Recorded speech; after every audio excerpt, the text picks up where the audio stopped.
Thank you, Chair. Excellencies, greetings to all on the holy month of Ramadan. My delegation is pleased to join the UN membership to commemorate the International Day to Combat Islamophobia. My delegation strongly condemns violence and hatred in the name of religion, regardless of the religion under question. As a nation where followers of virtually every major world religion coexist peacefully, and a nation that has given birth to 4 major world religions, namely Hinduism, Buddhism, Jainism, and Sikhism, India, more than any other country, is acutely aware of the need for a world free from religious discrimination. The philosophy of Sarva Dharma Samabhava, implying equal respect for all religions, has been the civilizational way of life for India and one that inspired the secular ethos of the Indian Constitution. Chair, history bears repeated witness to how the politicization of religion does not solve and resolve grievances. However well-intentioned, they risk lending legitimacy to precisely this kind of selective, polarizing narratives that breed further division. The United Nations was conceived as an institution that transcends religion, culture, and politics. Its credibility rests on universality and impartiality.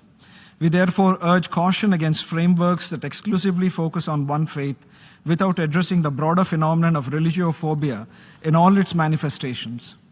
This is why the 1981 Declaration on the Elimination of All Forms of Intolerance and of Discrimination based on Religion or Belief remains, in our view, a very balanced and enduring instrument that enshrines the rights of all religious followers without privileging any.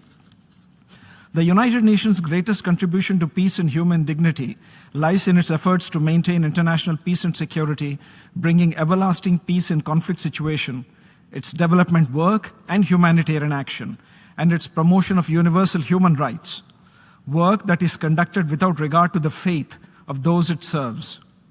Global public goods, like sunshine, should be available to one and all, irrespective of affiliations.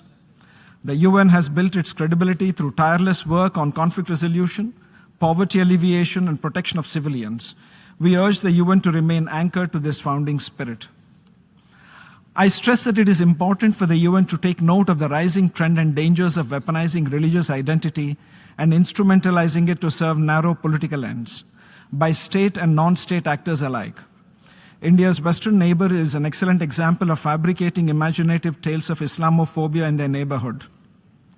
One wonders what would brutal repression of Ahmadiyyas in this country be termed, or the large-scale refoulement of the helpless Afghans or air-bombing campaigns in this holy month of Ramadan. India is home to more than 200 million Muslims, one of the largest Muslim populations in the world.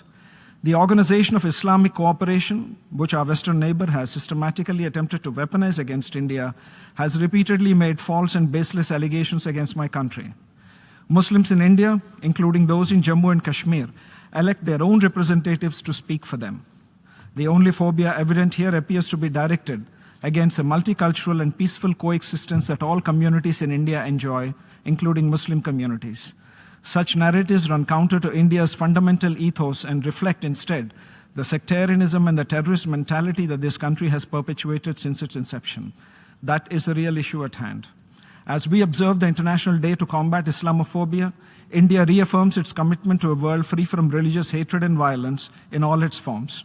We urge the UN to channel its time and limited resources towards building inclusive societies grounded in equality, dignity, and the rule of law for every individual of every faith.